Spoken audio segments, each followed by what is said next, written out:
ผู้ใดได้ลูกเคยดีคือกับได้ลูกชายมาคนหนึ่ง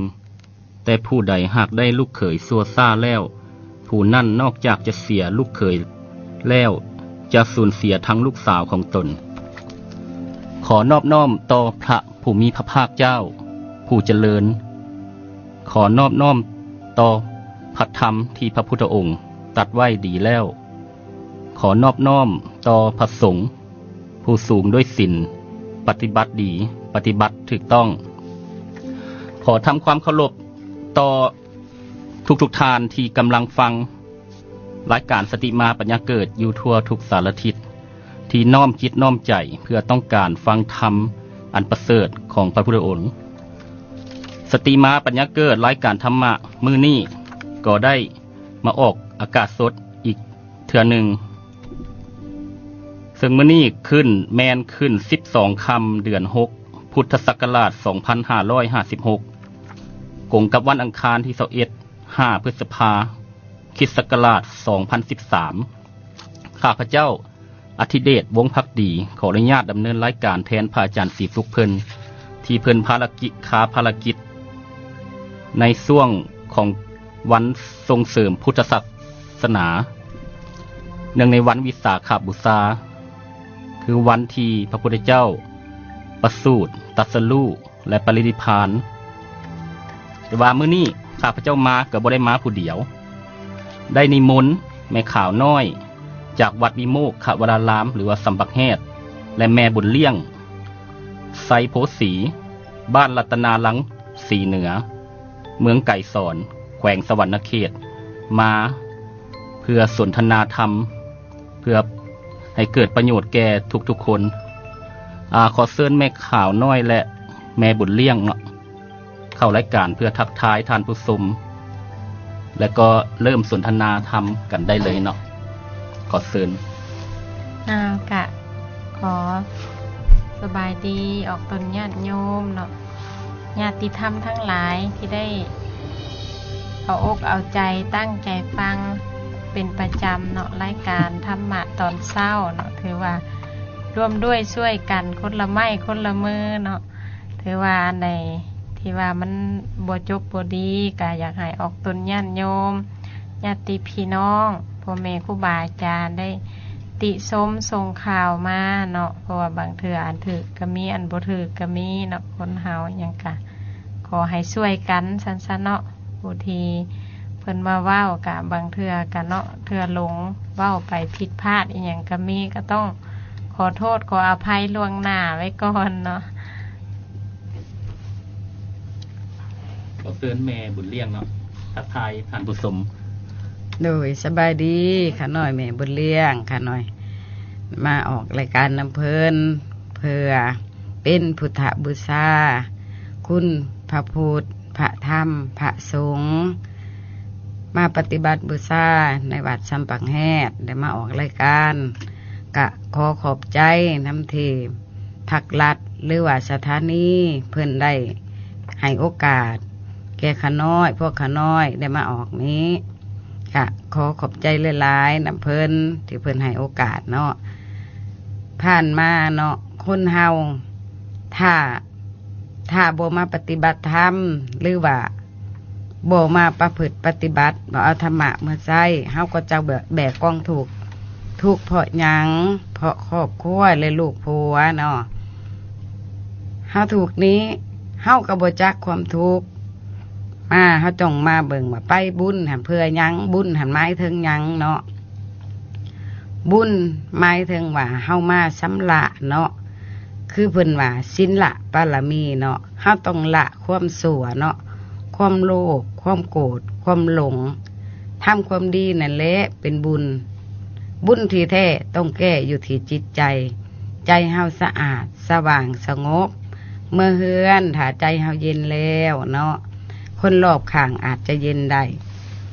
เย็นเพราะหยังเพราะเฮามีศีลมีธรรมเนาะมาสะสางร่างถวยสวยในจิตใจของเฮาการทำบุญเนาะบ่หาหลายดอกไปวัดเนาะ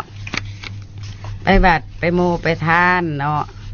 กินแหน่ทานน้ำอั อันนี้ โดย โอ้สีเนาะขอ โดย แทรกใน ม บ น ท ต์ เรียนเนาะ โดย เราจะได้ถาม โดย เพราะว่ามันจะอยาก โดย อยากถามว่ามันอยากให้เข้าใจละเอียดให้ โด ผู้ ย ฟังทางบ้านเข้าใจละเอียดอยู่ โดย ว่า อืม การทำบุญนี่นะมันมีเดี๋ยวนี้การทำบุญนี่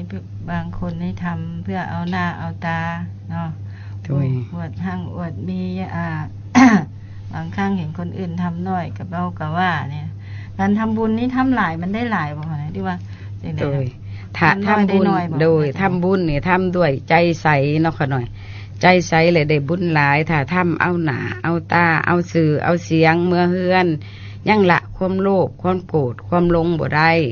ก็บ่เป็นบุญที่แท้จริงเนาะเพราะว่าบุญเนี่ยท่าน100กิเลสออก100ท่าน1,000กิเลสออก1,000ท่านเพื่อละบ่แม่นท่านเพื่อเอาบ่แม่นหาสิไปทานหลายๆเพื่อว่าอยากได้บุญหลาย ถ้าใจเฮาบ่ใสสะอาดแล้ว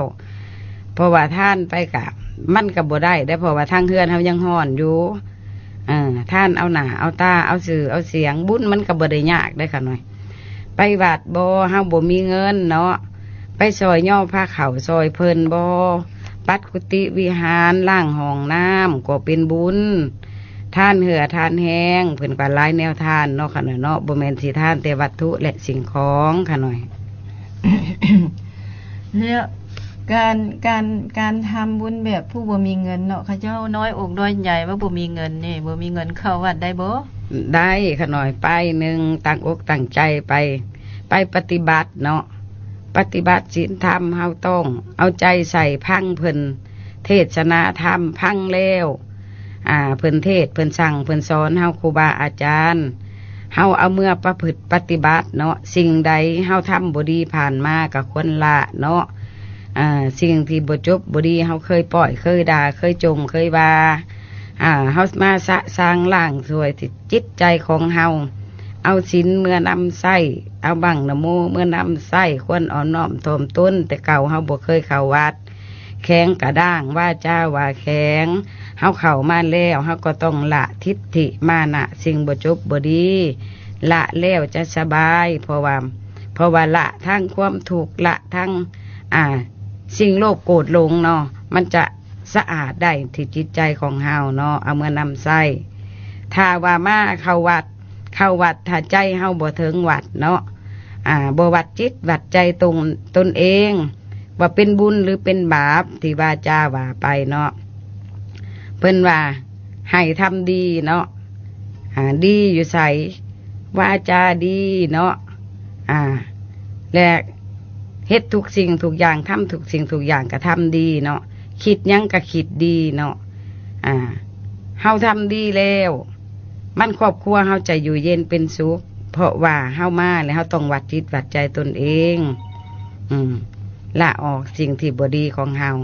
บ่แม่นเฮาไปวัดอยากได้แต่หน้าแต่ตาโอ้ยคนนี้ไปวัดเอาธรรมะเมื่อข่มขู่ผู้อื่นก็บ่ได้สู้เฮ็ดเด้ออันนั้นมันเป็นบาปได้สู้เฮ็ดเด้ออันนี้ผิดศีลผิดธรรมเด้อเฮาต้อง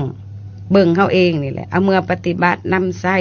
ฆ่าสัตว์พิษเนาะเฮาก็เว้นไปเพราะว่าหยังเพราะว่าของสำเร็จรูปมันมีอยู่แล้วในตลาดถ้าจำเป็นอีหลีอโหสิเด้อถาดกินถาดตามธรรมชาติขออโหสิเด้อคือเฮาไปหากะคันตัวใดสิเป็นอาหารผู้ขากะให้เห็นคันตัวใดที่บ่เป็นอาหารผู้ขากะขอให้ไปไกลๆสิให้เห็นเด้อถ้าผู้ใดสละชีวิตแปลว่าเพื่อว่าเป็นทาสกินทาสตามธรรมชาติก็บ่มีบาปมีกรรมคะแนนสุขาเขาหย่อท่อแน่มึงตายบ่สิซั่นน่ะนะเฮาก็เว้นซาในเรื่องขอศีลนี่คือเฮาไปป่ามาดงเนาะเลี้ยวซ้ายเลี้ยวขวาอ้าวว่ะเจ้าคือเลี้ยวหยังหมู่เลยถามเลี้ยวหาคนเพราะว่าเพิ่นอยากหลักเด้คันสิเว้าศีลนะคันอยู่ๆอยากหลักเอาเจ้าเด้บ่มีคนดอกอันนี้แหละคือรูปกับนามของเฮาแหละสติปัญญาของเฮาธรรมะแหละสกิดเฮาเจ้าเด้บ่แม่นคนบ่เฮาก็ยุดเฮาเองได้คือเอาธรรมะเป็นขู่ใจของเฮาคือรูปกับนามเพิ่นตักเตือนกันชงเสียเพิ่นนี่ได้แล้วก็เฮาสิล่วงเกินก็เฮ็ดแบบนี้ผิดเนาะเฮ็ดของประเพณีล่วงเกินลูกผัวเพิ่นก็หักกะแพงเนาะลูกไผผัวไผเพิ่นก็หักกะแพงเฮาก็เว้นเรื่องนี้เนาะถ้าเฮาเข้าวัดแล้วต้องเบิ่งให้มันคักละเอียดเนาะคันหมู่ซาสิตัวผู้อื่น กะเฮาเด้เฮาก็ยังบ่มักให้ผู้อื่นตัวแล้วเฮาสิไปตัวผู้อื่นเฮ็ดหยังสิ่งใดเฮาบ่มักบ่ควรเฮ็ดเด็ดขาดสิ่งนั้นเนาะคือบ่คอมมอนเมาเนาะเมามีแต่เมาอยากได้อยากดีอยากหังอยากมีก็เลยบ่เห็นวัดเห็นมาเพิ่นจังว่าใบหญ้าคาห่อข้าวใบมะเหงาห่อแจ้วใบมะขามห่อสร้างเหลือไว้ตั้งแต่งาเนาะเมาอยากได้อยากดีเมาอยากหังอยากมีเมาลูกเมาผัวเมาทรัพย์เนาะอันก็เลยฆ่าหลายอันหลายอย่างเอาฆ่าหัวใจนี่แหละบ่อยากไป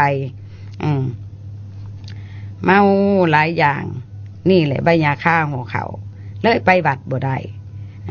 ใบมะเหงาห่อแจวเฒ่าแก่แล้วไปแม่ตู้ไปวัดไปบ่ได้หูก็บ่ได้ยินลูกเอ้ยแอวก็เจ็บหัวเข่าก็เจ็บย่างก็บ่หันตาก็บ่เห็นหุงมันเหงาหรือได้แสบบนหันเจ็บบนนี้พอว่ามันเฒ่าแล้วมันก็เลยเหงาขะหน่อยใบมะเหงาห่อแจวใบมะขามห่อสร้างเลือไว้ตั้งแต่งาเนาะบัดเป็นคนละเข้าวัดบ่ได้บัดใต้เนี่ยให้ลูกหลานห้ามเข้าวัดแล้วเขากลับไปเอาขึ้นรถไผ่เนาะขะหน่อยก็หอบมาผ่าขาวพื้นหนึ่งห่อมาเนี่ยทานมีอันใช้ขะหน่อยให้ขะน้อยมีอันใช้นี่บัดเตเป็นคนเข้าบ่ได้ค่าวัตถุสิ่งของบัดใต้ไปแหละเงินคำเฮือน10 ลังกะลูกหลานกระถึกผู้ดีใครแน่พอได้เห็นบุญหาเนาะขะหน่อยบัดถึกผู้บดีได้ขายเขาคาสิโนเบิดบ่ได้ทำบุญหาเฮือนเฮาสะสมสร้างมาว่าสิเป็นอันไปซอยเรือสังคมก็ซอยบ่ได้ค่าแพงค่าขี่ทีเนาะก็เลยเป็นเศรษฐีขี่ทีคันสิเอาลูกหลานมาอยู่น้ำก็อยู่บ่ได้และพอไหวย่านมันเปลืองย่านมันใส่แฝบน้ำคันสิไปตลาดกะเนาะว่าพื้นขี่ทีเนาะคันสิไปตลาดพยันเสียขาล่อก็เลยจำแจวถ้วยเดียวอยู่หันแล้วสองพ่อเมียหันอันนี้เพิ่นเอิ้นว่าเศรษฐีขี่ทีหรือเศรษฐีทุกข์ยากทุกย้อนขี่ทีอดกินอดอยากแล้วนี่แหละคนเฮาถ้าขาดธรรมะเลยบ่มีปัญญาเฮามาทำวัดนี้เพื่อหยังเพื่อเฮาเอาปัญญาเมื่อใส่กุศลก็คือปัญญาเนาะเฮาก็ทำดีแล้วเนาะเพิ่นว่าให้เห็นด้วยตนเองทุกสิ่งอย่างเฮาเข้าวัดแล้วสิเห็นตนเองผ่านมาเฮาทำบาปเนาะสิ่งนี้บ่ดีสิ่งนี้เป็นบุญสิ่งนี้เป็นโทษบ่เป็นประโยชน์เฮาควรละเฮาเองได้อันนี้เพิ่นว่าวัดแทกตนเองได้เฮาบ่เข้ามาวัดบ่จักวัดแทกจิตใจเฮาเองบัดนี้มาวัดแทกแล้วเฮากับนี่แหละให้เห็นด้วยตนเองศึกษาเลยเห็นด้วยตนเองบัดนี้เฮาเอามาเบิ่งอีกบัดนี้ก็บ่จำกัดการเวลาบุญมันก็บ่ได้ยากได้ค่ะหน่อยบ่จำกัดการเวลาเฮ็ดดียามใดเป็นบุญยามนั้นนั่นแหละบุญคือทำความดีนั่นแหละเป็นบุญบ่แม่นสิจำกัดการเวลาบ่มีเนาะบัดนี้เฮากับมาน่ะก็เข้าวัดนี่ดีเนาะไปหาผู้อื่นไปเด้อไปวัดครอบครัวเฮาอยู่เย็นเป็นสุขเอาธรรมะเมื่อใช้ไปเฮาก็ไปเพื่อละบ่แม่นสิไปเพื่อเอาคันว่าไปเอาบุญมันกะคันบ่เอามานำใช้มันก็ถือเอาบุญก็มันสิห่วยได้แต่ข้าวต้มขนมได้บางคนเนาะขน่อยอโหสิกรรมเนาะขน่อยแบกมาหาบมาทำบุญโดยแรกเอาบาปเบิดนี่แหละเฮาไปเพื่อละบ่แม่นไปเพื่อเอาหันเอาศีลเอาธรรมมาปฏิบัติมานำใช้ชีวิตเฮาจะสดใสลูกเต้าจะเป็นคนดีได้อย่าหาบาปกรรมเมื่อให้ลูกให้หลานเนาะหาบกิเลสเมื่อให้เขากินโยมันเลยโอ้ยข่อยเข้าวัดอยู่เบิดปีเบิดชาติลูกหลานข่อยสมาดื้อแล้วเบิดตามหลังฟังความนี่แหละเพราะว่าเฮาขาดปัญญาไปเอากิเลสเอาบาปเนาะบัดเว้าแจ้งไปเอาบาปมาสู่ลูกสู่หลานเฮาบ่เอาธรรมะมาสู่เขามันก็เลยทำบุญได้บาปเนาะว่ามีบางคนออกวัดไปเนาะไปทำบุญไปจังหันทุกวันเนาะออกบ้านไปฮอดบ้านแล้วก็เป็นเสียงด่าเป้งเดี๋ยวนี้มันเป็นจังได๋เนาะโดยนี่แหละเฮาบ่เอานำเมื่อใช้ก็เลยเอาเป็นจังซี่เพราะว่าหยังบัดนี้เพิ่นว่าให้น้อมเข้ามาใส่ตัวเนาะทุกสิ่งอย่างน้อมใส่มาใส่ตัวว่าเฮาต้องพิจารณาอันทุกคำที่เพิ่นเทศเฮาเอามาซ้องเยื่องเข้าสู่จิตใจของเฮานี่ตัวใดเป็นสิ่งที่ดีๆควรเก็บกรรมเอาเมื่อตอนลูกตอนหลานมาใส่จิตใส่ใจของเฮาสิ่งใดบ่ดีเฮาควรละในจิตในใจในห่างกายตนโตของเฮาเองเพิ่นว่าม้อมเข้ามาใส่ตัว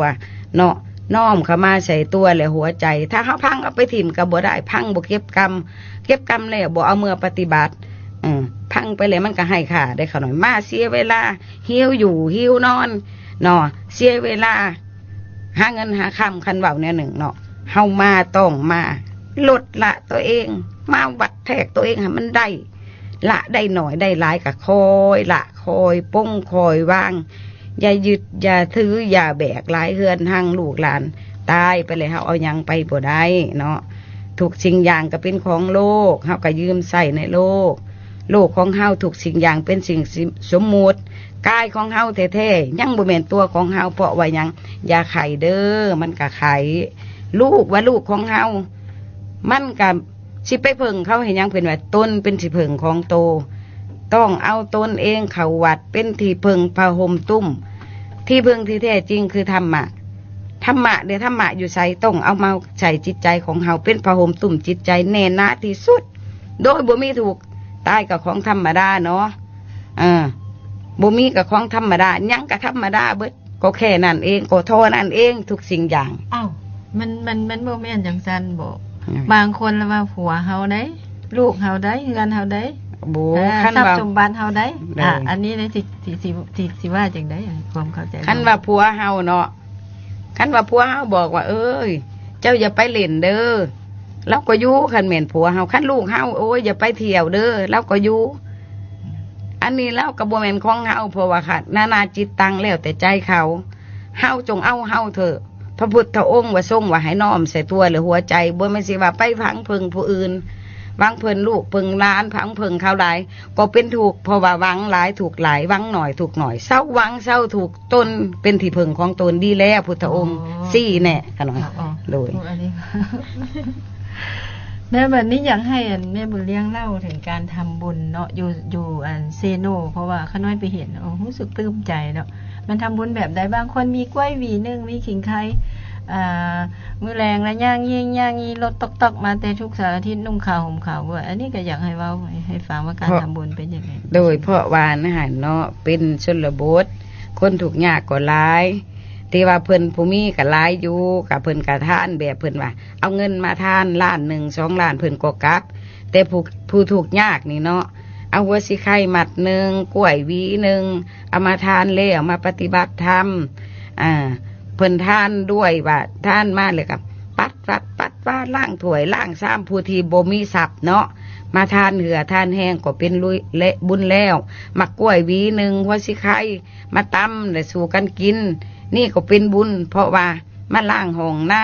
ำมาปัดกุฏิวิหารก็เป็นบุญบ่หาแต่ว่าเงินหลายเนาะค่ะหน่อยโดยแล้วบัดนี้เวลาค่ะสมมติว่าคนมีทรัพย์น้อยเนาะเขาจะว่าทา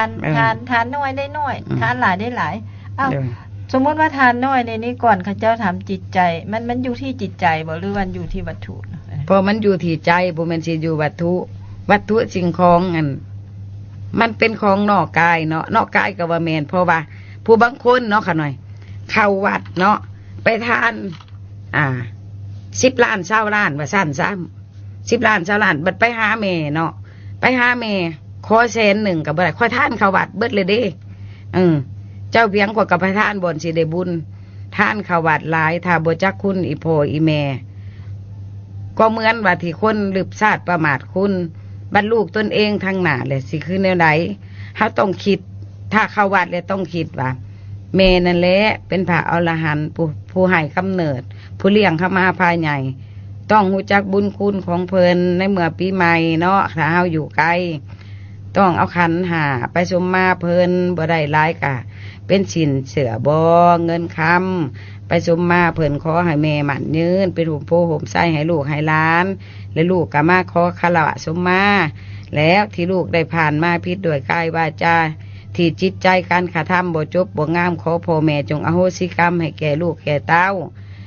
นำอบนำฮอนโสดชงเพิ่นให้เพิ่นหมั่นเพิ่นยืนเป็นห่มโพห่มไส้ให้แต่ผู้เฒ่านี่ปีหนึ่งไปเทื่อหนึ่งเพิ่นกระปื้มที่สุดหรือว่าสินพื้นหนึ่งเพิ่นกันระลึกเห็นตลอดกลัวทำบุญอันนี้ทำบุญน้ำพ่อน้ำแม่ยิ่งใหญ่ที่สุดเพราะว่าพ่อแม่นี่เนาะ1พ่อแม่2กวัดบาศาสนา เฮาต้องพ่อแม่นี่ต้องห้ามเด็ดขาดเลยบ่ได้ปีใหม่ต้องบ่ได้แท้ๆให้ไปปีหนึ่งเทื่อหนึ่งเนาะฮดจงทุกคนนี่แหละเฮาทำบุญมันจังสิได้บุญเต็มเนาะเพิ่นว่า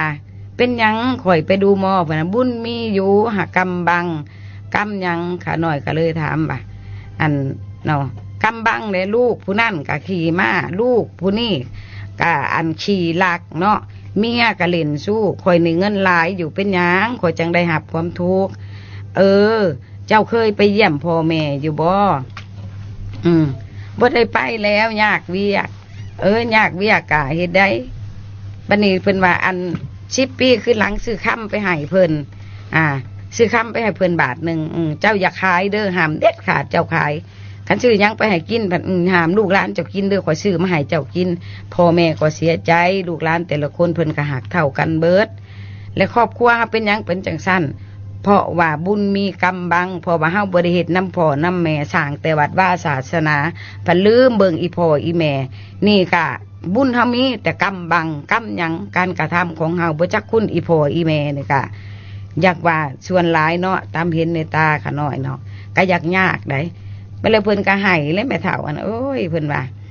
จะอ้อนเด้ลูกผู้อื่นหันลูกตัวเองหันบ่เคยมาสมมาจักเถื่อลูกผู้อื่นหันปีหนึ่งแล้วมาแต่อันเมืองนอกมาแต่บ้านนั่นเมืองนี่มาขาพ่อขาแม่บรรลุเพิ่นเห็นแล้วขาน้อยเลยถามว่าแม่เจ้าได้เคยเห็นจักแล้วเกิดมาบ่เคยเห็นจักเถื่อเนาะแน่อันนี้ก็เนื่องจากแม่หันแล้วบ่ปูพื้นฐานตนเห็นให้เขาไปแม่เฒ่าไปวัดโอ้ยไปบ่ได้แล้วว่ะบุญก็จะเป็นอะไรเจ้าผู้ไปจับมาให้ข่อยแน่ตอนบุญก็เลยแหละก็บ่จักตอบแหละบุญก็คือความดีแล้วและนี่แหละหลายคนเลยถามว่าตอนบุญเป็นอะไรไปกับอันหิวนอนติซื้อทั้งเสียเงินทั้งหิวนอนขาดรายได้เขาว่าสั่นเด้สิไปได้หอด2-3 คืน5-6 คืนอันนี้แหละคนเฮามันคือจ้อจังว่าน่าสงสารมนุษย์ของเฮาสิ่งที่มีเพิ่นวางไว้ให้แล้วเนาะปฏิบัติเมื่อปล่อยเมื่อวาง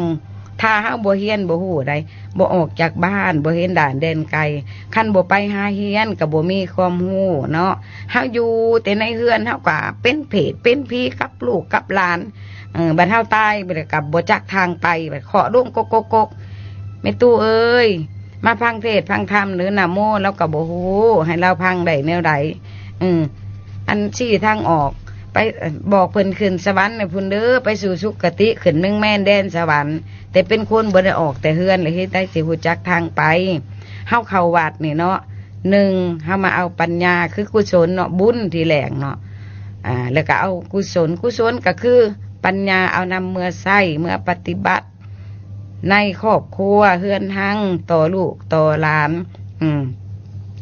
มีเงินคันบ่มีทำเผาจ้านี้บ่ห้อยเถือ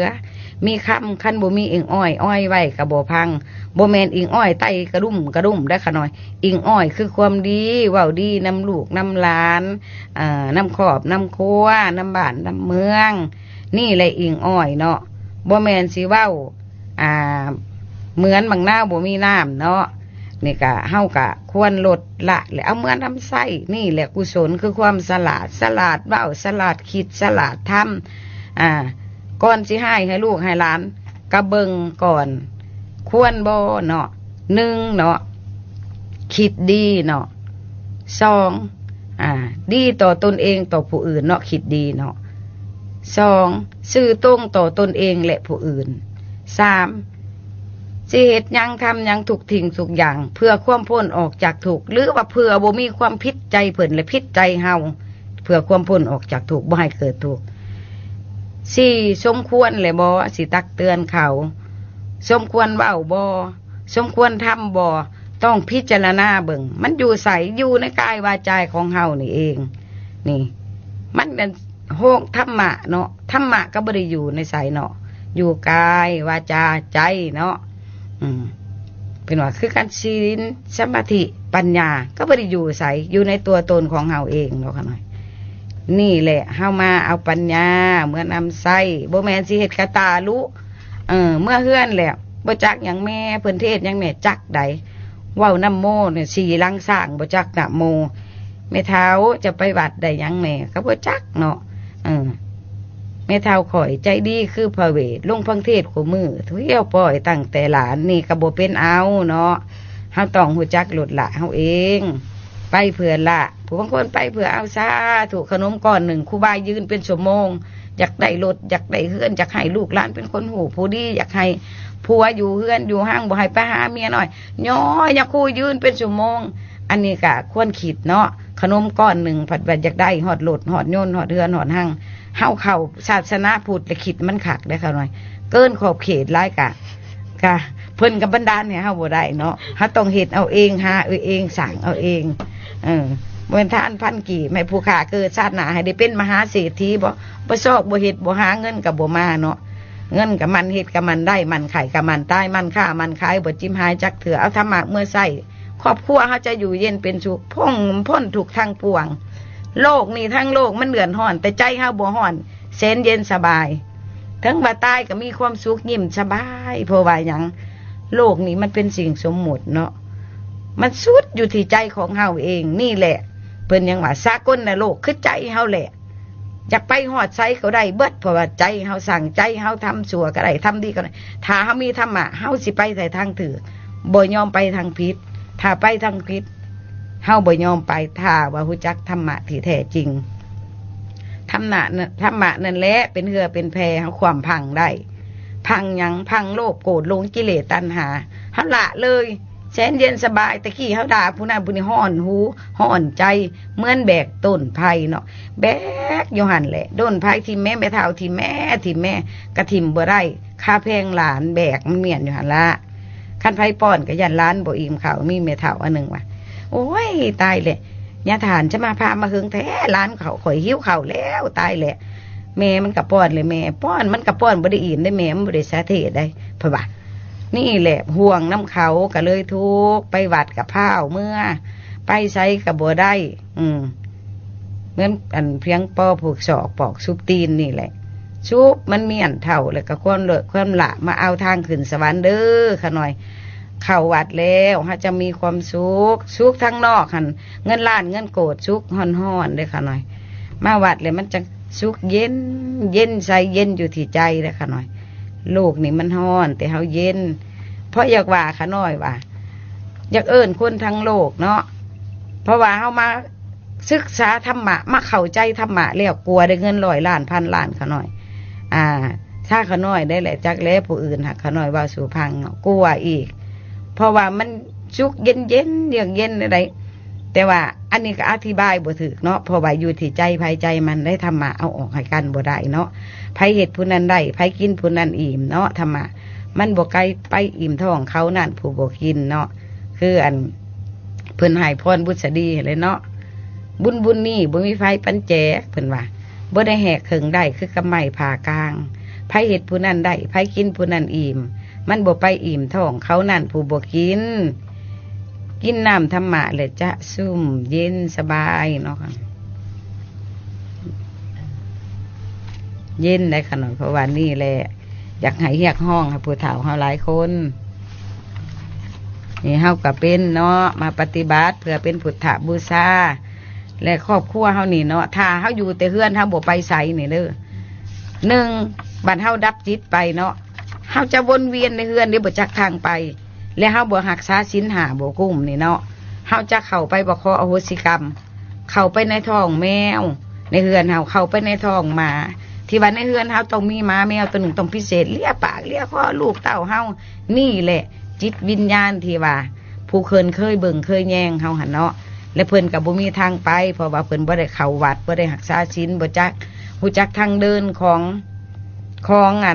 นวิญญาณเนาะบ่จักทางไปทางมาต้องวนเวียนอยู่ในหันเฮาอยู่บ้านมันก็ต้องได้อยู่แต่บ้านถ้าเฮาไปทางอื่นเฮาจะ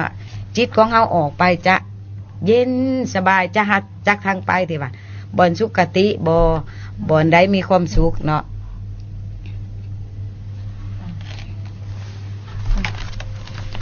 นี่แหละคนเฮาเนาะนอนอยู่เฮือนนี่ตกนรกในห้องแอร์เนาะค่ะนอนอยู่เฮือนกะถ้าเฮาบ่เข้าวัดได้นี่เด้อ มาเลยก็นอนอยู่กับโอ้ยผัวข่อยไปเอาเมียน้อยเลยบ่ลูกข่อยไปกินเหล้ากินยากินมาเลยบ่กินห้อนนอนถูกแต่ว่านั่นลูกของแอได้ขอนอนของแอเย็นเจี๊ยบแต่ไผ่เผาอกของเฮาอยู่ถ้าเฮาอุกแนวนั้นอย่าสุไปหา1เหล้าเนาะ2เข้าเทกเข้าบ้าเต้นล้ำเนาะ3ไปผ่อนระบงยังอีกไปหาหมู่สุรายาเมาแห้งเป็นเลยค่ะวงไผ่บ่ถ้าเฮาเข้าวัดสิมอดไผ่นรกได้ไผ่นรกเผาหัวใจของเฮานี่มอดได้ค่ะหน่อยนรกที่แท้จริงมันอยู่ในใสอยู่ในใจเพิ่นจะว่ามุหานวาเนาะสวรรค์ในอกนรกในใจนิพพานบ่ไกลหายใจก็ได้ยินเพราะว่านิพพานคือความเย็นเนาะค่ะหน่อยเย็นใจแหละวาจาเฮาก็สิได้เย็นเนาะกายวาจาใจเฮาเย็นแล้วร่างเฮาสะอาดแล้วลูกผัวอยู่ใกล้ก็เย็นใจลูกอยู่ใกล้ก็เย็นใจบ้านเมืองก็เย็นใจพ่อแม่เว้าน้ำพ่อแม่ก็เย็นเบิดครอบครัวหลังนั้นจะเป็นสวรรค์ได้เนาะถ้าเฮาอุกแล้วพลไพ่ใส่ผู้นั่นพลด่าผู้นั่นด่าผู้นี่หวดไปเบิดนี่แหละเอาไผ่เผาอกผู้นั่นเผาใจผู้นี่เขาก็เลยหนีเขาหนีย้อนหยังย้อนเฮาฮ้อนเป็นโดนไผ่ไปดาดเขาเพิ่นจะเอาขี้เป็ดไปเสร็จขี้ไก่เม้นใหญ่เม้นตื่มอีกเนาะเอาไผ่ไปมอดไผ่แล้วมอดได้จังไรเนาะเฮาสิมอดได้จังไรจี้แหละเฮาต้องระวังตัวนี้โดยขน้อยที่จบไปแล้วนั้นแม่นการแสดงธรรมของแม่บุญเลี้ยงไซโพสีบ้านรัตนาลังสีเหนือเมืองไก่สอนแขวงสวรรณเขตเนาะขน้อยสงสัยอยู่แม่บุญเลี้ยงบ่ฮู้โตบ่เผลอบ่แม่นบรรลุโสดาบันแล้ว โดยขน้อยมีคำถามจากทางบ้านแม่ออกเพิ่นโทรเข้ามาถามขน้อยไว้คำถามหนึ่งเพิ่นว่าเพิ่นหั่นเป็นคนบ่มักกินเหล้าหลายกินเหล้าสุรายามเมาหลายแต่ว่าผัวเพิ่นหั่นมักกินหลาย กงกันข้ามกันเพิ่นว่าจะมีวิธีใดเว้าน้ำผัวเพิ่นให้เพิ่นนั่นลดพรลงแดหรือว่าดีแท้ก็อยากให้เศร้าเลยหั่นแหละปัจจุบันนี้เพิ่นคิดบ่ออกจะเว้านั่นใดก็ได้เว้าไปแล้วบ่ค่อยเข้ากันว่าคนละภาษาก็หน่อยเพิ่นว่าอยากกันนิมนต์แม่ขาวน้อยหรือว่าแม่บุญเลี้ยงบอกตอบให้เพิ่นแดนะเพิ่นฝากมาบ้านนี้เชิญเลยขน้อยอันนี้เนาะ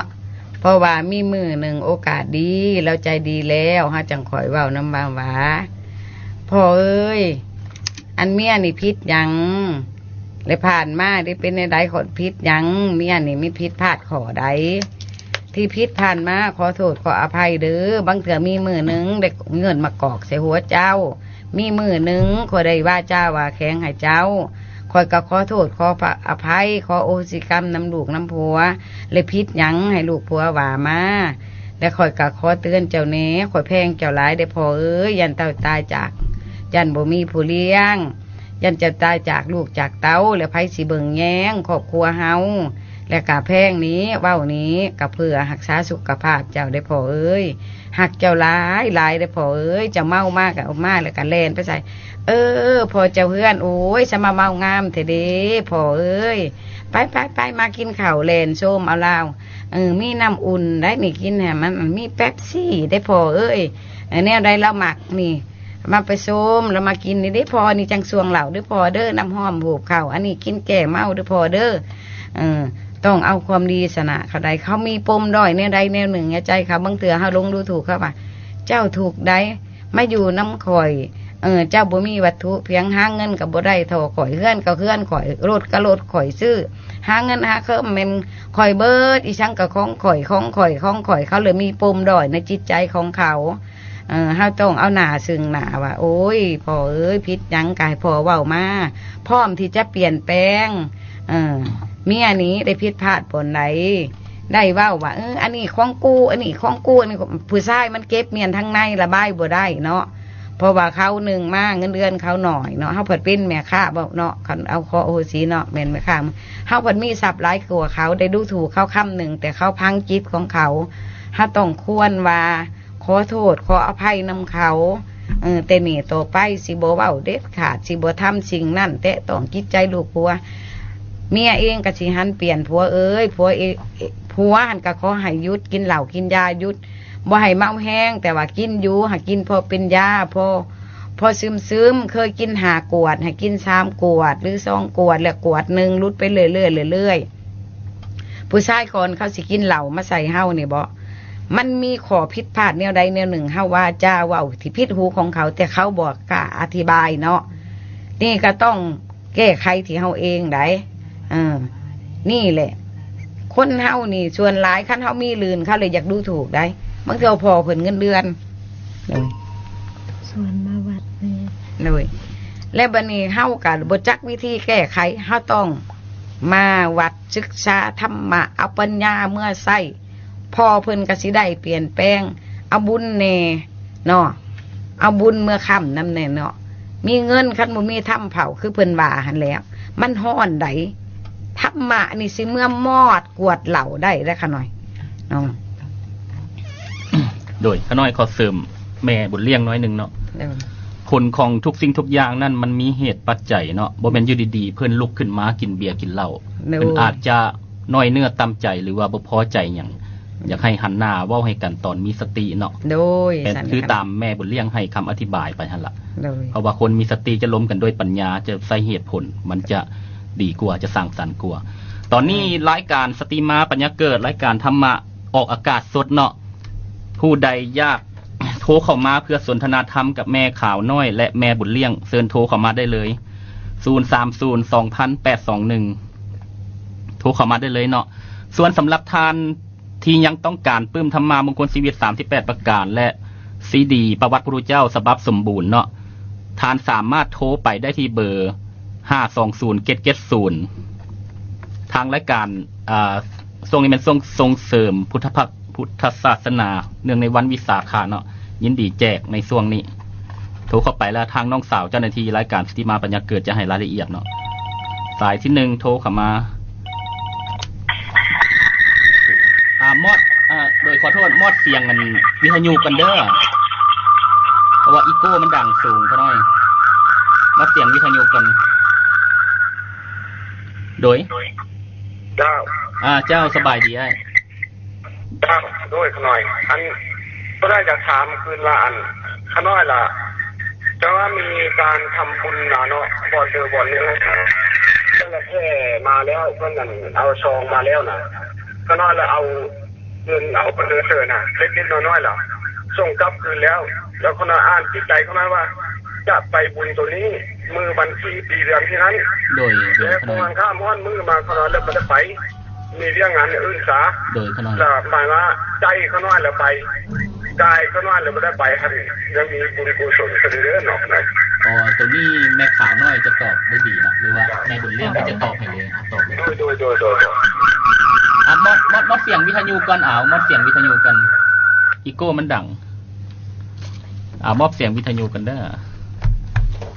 โอ้บุญนี่บ่ได้ขน่อยเพราะว่าทุกสิ่งอย่างมันบ่เที่ยงเนาะขน่อยมันบ่เที่ยงบางเทื่อเฮาก็จ้าสิไปอยู่แต่เฮาบ่ได้ไปแต่ใจเฮาไปนี่เฮาย่อใส่หัวแล้วก็เป็นบุญกุศลแล้วเนาะนี่ก็ได้บุญค่าเวียกค่างานก็ได้บุญเท่ากันขน่อยเพราะว่าเฮาบ่ได้ตัวเด้เพราะว่าเฮาบ่ได้ตั้งคำหวังกับไผพอตั้งน้ำผู้เดียวแต่บ่เป็นหยังขน่อยได้แต่บุญคือกันขน่อยเฮาทำบุญแล้วมันก็ต้องเป็นบุญเหมือนเก่านั่นแหละเนาะเพราะว่าบางเทื่อคนผู้เดียวละเอาซองบุญหาทางบัดนี้สิไปจังไดเนาะต้องจังจะแล้วเนาะก็ถือว่ามีโอกาสเฮากับไปได้เนาะถ้าว่ามัน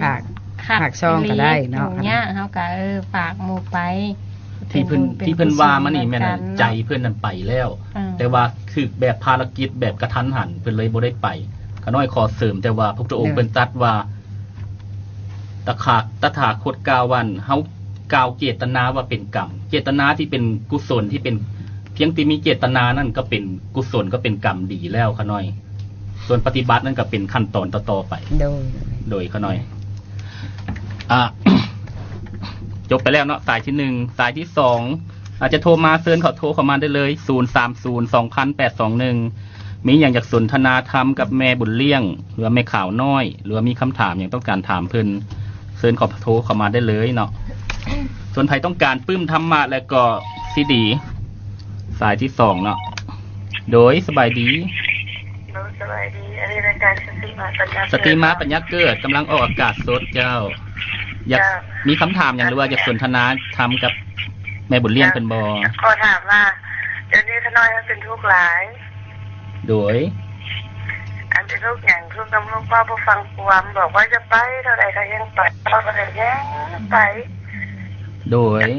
ที่ว่าจังไหนเพิ่นจังค่อยคิด โดย เปลี่ยน ไป จิตเปลี่ยนใจเพิ่นใดขนาด ลูกเพื่อนนั่นลูกชายบ่ลูกสาวเขาหน่อย ลูกชายเด็กขนาด อายุเพื่อนประมาณเท่าไหร่ครับ ประมาณน้อง13-14 ปีนี่แหละ อ๋อ ค่ะ เขาน้อยเข้าใจเพิ่นอยู่ช่วงนั้น เขาน้อยก็เคยผ่านนั้นมา แต่ว่าแม่บุญเลี้ยงหัวอกเพิ่นเป็นผู้เป็นแม่มันจะตอบได้ดีเนาะมีคำถามเดียวที่บอกเรื่อย โดย โดย อันนี้อ่านมาจากบ้านพลเป้าเนาะ จากบ้านพลปะเป้าซื้ออย่างซั่น อ่านชื่อจันทวน จันนวลจากบ้านพลปะเป้าเนาะโดย จ้ะ แม่บุญเลี้ยงเพิ่นจะตอบให้เด้อแล้วฟังทางวิทยุโดย แล้วอยากได้ปึ้ม โดยก็อยากได้ปื้มโทรไปเบอร์ตั้งโต๊ะ520-770เวลาราชการเด้อเจ้าหน้าที่ทางรายการเพิ่นจะให้รายละเอียดเรื่อยโดยเอ้ย ขอบใจเลย โดย ขอบใจเชิญแม่ได้เลยถูกลูกบ่ฟังความ โอ้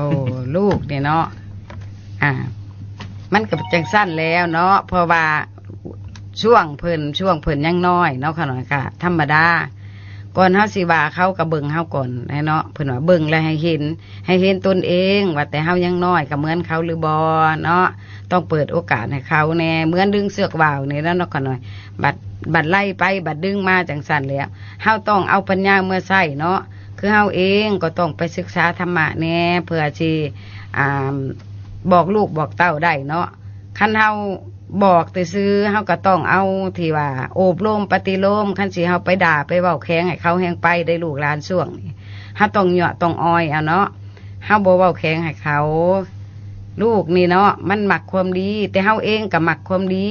แต่เฮาใช้ชีวิตว่ากูเป็นแม่มึงว่ากูเว้าต้องมึงพังเนาะเว้ามึงกูขึ้นแล้วก็บ่ได้ค่ะเนาะมันแฮงไปได้แม่ต้องเหยาะต้องอ้อยเพิ่นเอิ้นว่าอบรมปฏิโลมเอาธรรมะเมื่อนำใช้ถ้าเฮาขาดธรรมะแล้วด่าเขาเพิ่นว่าสั่งสอนเขาบ่แม่นได้แต่เฮาเองยังมักความดีเว้าน้ำมูกว่าอีอันนั้นบักอันนี้มึงไปหยังจังซั่นสิสแตกมันก็เลยไปลูกหั่นไปหาเพื่อนได้เพื่อนขี้เหล้าเพื่อนขี้หมาเพื่อนขี้ก้าวมันก็ไปจังซั่นน่ะนี่ก็เฮาควรเป็นแม่เนาะต้องเป็นแม่ผาเนาะ โดยเขาหน่อยสายต่อไปเลย โดยสบายดี สบายดี สบายดีเอ้ย อันนี้โทรมาแต่บ้านทางน้ำหุ่มเด้อ บ้านทาน้ำหม นั่นแหละ โดยมีคำถามอยากถามแม่บุญเลี้ยงหรือว่าแม่ขาวน้อยเป็นบ่ อันขอโทษหลายๆเดี๋ยวนี้บูมีคำถามเดี๋ยวเราเพราะว่าแต่ว่าอยากได้เบอร์ติดต่อกับแม่บุญเลี้ยงนะเพราะว่าจะมีทำนี้ปัญหาได้ชม หลังรายการแล้วจะบอกเนาะจะบอกเลยเบอร์เอ้ยติดต่อเป็นเบอร์ใดเอ้ย เบอร์นี่เลยเนาะอัน 96986993ตัวนี่บ่ ย้ำนั่นแหละ เอ้ยชื่อว่า อันตุ้ยสุนันทา ตุ้ยสุนันทา ย้ำนั่นแหละ สุนันทาโดยหลังจบรายการแล้วเราจะโทรติดต่อหานะแล้วจะให้เบอร์แม่บุญเลี้ยงโดยขอบใจเพิ่นอยากได้เบอร์แม่บุญเลี้ยงเนาะคิดว่าเพิ่นจับอกจับใจแม่บุญเลี้ยงเพื่อว่าเพิ่นคิดว่าต้องถามยาว่าล่ะเพิ่นเลยบ่อยากกวนทางเวลาของรายการโดยสายต่อไปเชิญเลยสบายดี สบายดี โดยสบายดีแม่มีอย่างบ่มีอย่างอยากถามแม่ขาวเพิ่นหรือว่าแม่บุญเลี้ยงบ่หรือว่าอยากสนทนาธรรมอยากแนะนำรายการแนวใดบ่ โอ้ข้าน้อยอยากถามบ้านการทำบุญบรรสินนะต้องเอาหมากไม้ขึ้นห้านหรือว่าขึ้นหอพระภูมิมันยังคือทุกสิ่งเราค่อยเล่นบุญ โดยข้าน้อยการทำบุญต้องเอามักไม้ขึ้นห้าน มันเป็นเก้าย่างอะนะข้าน้อยอ เก้าย าก ย่าง รู้วิธี ทุกสินต้องเฮ็ดครบตามนี้บ่เนาะคำถามเนาะมีคำถามเดียวได้บ่เอ้ย เลยข้าน้อยจะนี่แหละ ถ้าฟังทางวิทยุเด้อเพิ่นจะตอบให้โดย โอ้ เชิญเลย วันศีลหั่นบ่วันศีลเฮาอันมักไม้9อย่างคือใต้ชนะคมหั่นแหละมันหักเป็นปริศนาธรรมะเนาะเอาพระพุทธังสรณังคัจฉามิธัมมังสรณังคัจฉามิสังฆังสรณังคัจฉามิเนาะทุติยัมปิตติยัมปิเนาะแต่หากเป็นปริศนาธรรมะแม้ครั้งที่1ขน้อยขน้อมเลิกเอาคุณพระพุทธเจ้าพระธรรมเจ้าพระสงฆ์ข้าเจ้าเป็นที่เพิง แม้ครั้งที่สองขน้อยน้อมลึกคุณพระพุทธเจ้าพระธรรมเจ้าพระสงฆ์ข้าเจ้าเป็นที่เพิงแม้ครั้งที่สามขน้อยขอน้อมลึกเอาคุณพระพุทธเจ้าพระธรรมเจ้าพระสงฆ์ข้าเจ้าเป็นที่เพิงเฮาก้าวเข้าหาศีลหาธรรมหาบัตรป้าศาสนาบ่แม่นสิบูชาแต่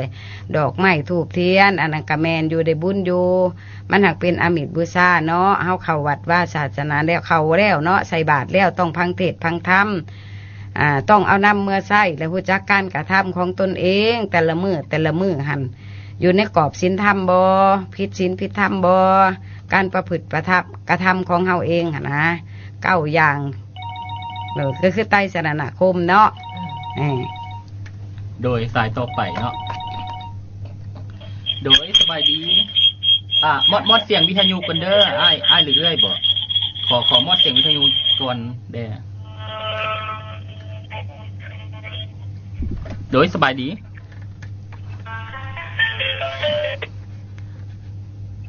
ตัดไปแล้วเนาะบ่เป็นหยังแคนเซิลเดี๋ยวเพิ่นโทรกลับมาใหม่อันนั้นแม่นคำตอบของแม่บุญเลี้ยงเนาะขน้อยขอเสริมน้อยนึงเมื่อวานนี้พระอาจารย์มหาอุดรเพิ่นก็เทศเรื่องนี้เพิ่นว่าเรื่องอามิตรบูชาและปฏิบัติบูชาเนาะสายต่อไปโดยสบายดีโดยเอ้ยพรวิทยุลงก่อนอีโก้มันดังเอ้ยฮัลโหลโดยสบายดีเอ้ยมีคำถามหยังบ่เอ้ย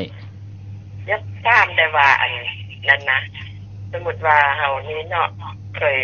จูดหรือว่ามันเช้าทุกแรงกันนะโดยเขาหน่อยส่วนล่าแล้วมันวันเช้าตอนเช้าหั่นเป็นเอาอันว่าทันกันนะโดยเขาหน่อยทันแล้วมันคือว่ามีเวียกมีวาแดแล้วก็เขาสู้ไปนำนะทางเฮ็ดเวียกเฮ็ดยิ่งไปนำเขาแล้วบ่ได้นั่งบ่ได้คาบนะโดยเขาหน่อยเฮ็ดอยู่เรื่องบูชา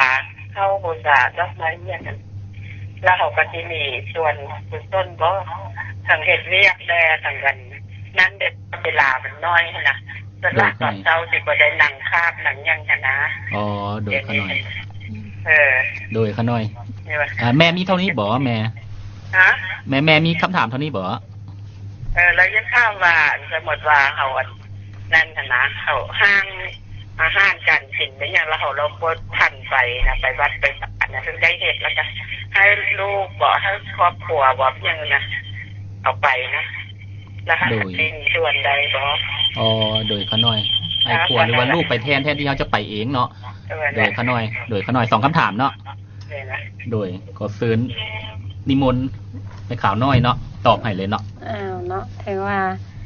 การสูตรหรือว่าการไหว้พระสวดมนต์ก็คือสิแม่นเนาะแบบว่าบ่มีโอกาสบ่มีเวลาที่ว่าจะมานั่งไหว้แต่ว่าเอาไปเอิ้นว่าสาธยายเนาะเอาไปท่องและเฮ็ดเวียกไปพร้อมเนาะถ้าว่าคิดแนวนึงมันก็สิเป็นคำภาวนาก็ว่าแม่นเนาะคือว่าบางเทื่อใจเฮาบ่ดีหั่นน่ะเนาะนักปราชญ์เพิ่นมักให้เว้าคือเฮาสวดอิติปิโสเขาว่ามันอยากละให้ลูกให้ผัวก็เอาปัดเงินไปอิติปิโสป่ะเขาว่าอะละหังสัมมาเฮาก็สูดไปเนาะเพื่อแก้ว่าให้ใจเฮามันดีขึ้นอันนี้นี่เป็นคำภาวนาก็ว่าแม่นเนาะบ่แม่นว่าเฮาสิมานั่งไหว้พระอยู่หั่นดอกเนาะเพราะว่าบางเทื่อถ้าว่าผู้เป็นแม่ค้าเช้าขายเท่านี้โมงต้องได้ออกไปเนาะบังเอิญเมื่อยแล้วตื่นสวยสิมันก็บ่ได้เนาะเฮาสิเฮ็ดแนวนั้นก็ได้ถือว่าเป็นคำภาวนาใส่จิตใจเฮาเนาะอันตัวที่2มันหยังก็ตัวที่2เพิ่นว่าประมาณว่าเพิ่นเป็นผู้เฮ็ดอาหารแต่ว่าเพิ่นบ่ได้ไปเองให้ลูกหรือผัวไปเทศบุญนั่นจะไปตกกับลูกผัวเป็นหมดบ่หรือว่าเพิ่นจะได้น้ำกันหรือเพิ่นจะได้อยู่บ่ก็มีส่วนได้คือกันเนาะผู้นึงเป็นแม่ครัวผู้นึงเป็นผู้เอาไปค่ายก็ว่าผู้นึงเป็นตีนแล้วผู้นึงเป็นมือซั่นๆเนาะร่วมด้วยช่วยกันก็ถือว่าความดีก็ต้องเป็นความดีต้องได้ทั้ง2ฝ่ายเนาะเจตนาดีก็เป็นกุศลแล้วแม่โดยสายต่อไปแล้วเนาะเห็นโทรเข้ามาโดยสบายดีเจ้าสบายดีสบายดีอ้ายมีคำถามอย่างถามแม่ข่าวเพิ่นหรือว่าแม่บุญเลี้ยงบ่คือจะขัดจังซี่เนาะก็คือเขามีญาติอยู่นั่นก็คือเขาจะมีครอบครัวแต่ว่าเขาเห็นครอบครัวเขาจะบ่ค่อยจะถือกันปานใดแต่เขาก็สามารถให้คำแนะนำกับคนอื่นๆหลายคนที่มาอ่านเขาได้แต่กรณีญาติเขาสิเลือก จุดใดให้ครอบครัวเขาเจ้าเข้าใจกันแล้วเขาก็เคยแบบ ให้คำคิดคำเห็นเขาเจ้ามาแล้วเขาเจ้ายังบ่ฟังแล้วเทื่อนี้เฮาสิเป็นครั้งที่เฮาสิตั้งใจที่สุดให้เขาเจ้าเข้าใจกันหรือว่ามันเป็นความคาดหวังของเฮาและเฮาสิเอาธรรมะตัวใดที่ไปเว้านำเขาเจ้าประมาณนี้โดยขาน้อยคำถามอ้ายประมาณวันอ้ายเคยแนะนำผู้อื่นเนาะ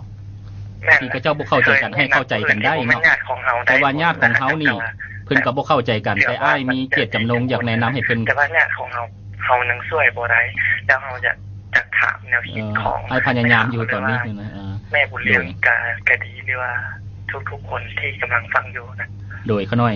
ได้หลายๆโดยขาน้อยมีคำถามเดียวนะบ่อ้ายโอเคคำถามตามนั่นแหละแม่เฮาอยากให้เพิ่นดีเนาะอยากให้เพิ่นถูกต้องของกันเนาะอันนี้เฮาก็ต้องชี้แนะแนวทางให้เพิ่นแต่เพิ่นเฮ็ดนำหรือเพิ่นทำตามก็อาจจะได้แต่เพิ่นบ่ทำตามก็ป้องเพิ่นเข้าวัดให้แหละเนาะบอกเพิ่นเข้าวัดปฏิบัติธรรมให้แหละแต่เพิ่นเฮ็ดบ่ได้เฮาก็เปรียบใส่เฮากินยาเนาะสิไปให้เฮากินสิไปดีผู้อื่นก็บ่ได้เพิ่นยังว่าไผเฮ็ดผู้นั้นได้ไผกินผู้นั้นอิ่มเนาะเฮาก็ชี้แนะซอยเฮาซ้ำเฮาซอยได้ซอยบ่ได้พุทธองค์ยังว่าซอยบ่ได้แล้วเฮาก็ขาทิ่มคนผู้นั้นเนาะขาทิ่มคือเฮาก็วางเฉยอุเบกขาวางเฉยเนาะขาคือเฮาตัดออกจากจิตใจของเฮาบ่แม่นไปขาตัวบุคคลได้เขาหน่อยอย่าเข้าใจผิดได้ถือว่าเฮาปล่อยวางเพราะว่าเฮาก็ปล่อยแปลว่าคนผู้นั้นเฮาก็บ่เก็บมาอุกหรือมาถูกเพราะว่าเฮาชี้แนะแนวทางที่ดีแล้วหมู่บ่เอาก็บ่ได้โดยขาน้อยขอเสริมแม่นิดนึงอ้ายมีเจตนาแบบนี้ก็เป็นกุศลที่ดีเนาะขออนุโมทนานำเพียงแต่ว่าในน้ำสิ่งเพิ่นดีๆสุดความสามารถเท่านั้นเนาะแต่บ่อยากให้ไปยึดติดกับผลว่าจะออกมาเป็นแบบใดเนาะเพราะบ่ยึดติดกับสิ่งใดก็ถูกกับสิ่งนั้นโดยบ่อยากให้ก่อนเวลาของทางรายการก็ใกล้สิจบแล้วก่อนจะจบรายการไปขออาราธนานิมนต์แม่ข่าวน้อยเนาะให้พรทางผู้ฟังทางบ้านเพื่อเป็นสิริมงคลในการดำเนินชีวิตประจำวันเนาะก่อนจะจบรายการไปนิมนต์ขาน้อยเนาะถือว่าสุดท้ายนี้เนาะค่ะทางพวกขาน้อยกับบ่มีหยังทางแม่บุญเลี้ยงแล้วก็ทางโฆษกทางพวกขาน้อยได้พากันเว้าหากผิดพลาดอีหยังก็ขอโหสิกรรมนำพ่อแม่ครูบาอาจารย์ขอโทษขออภัยนำออกตนญาติโยมเนาะตัวใดที่ว่ามันเป็นสาระประโยชน์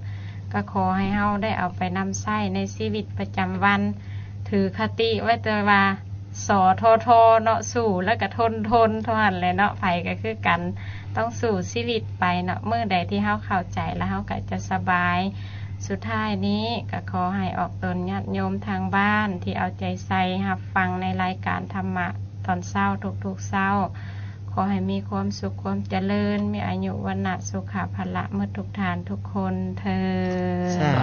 ธุ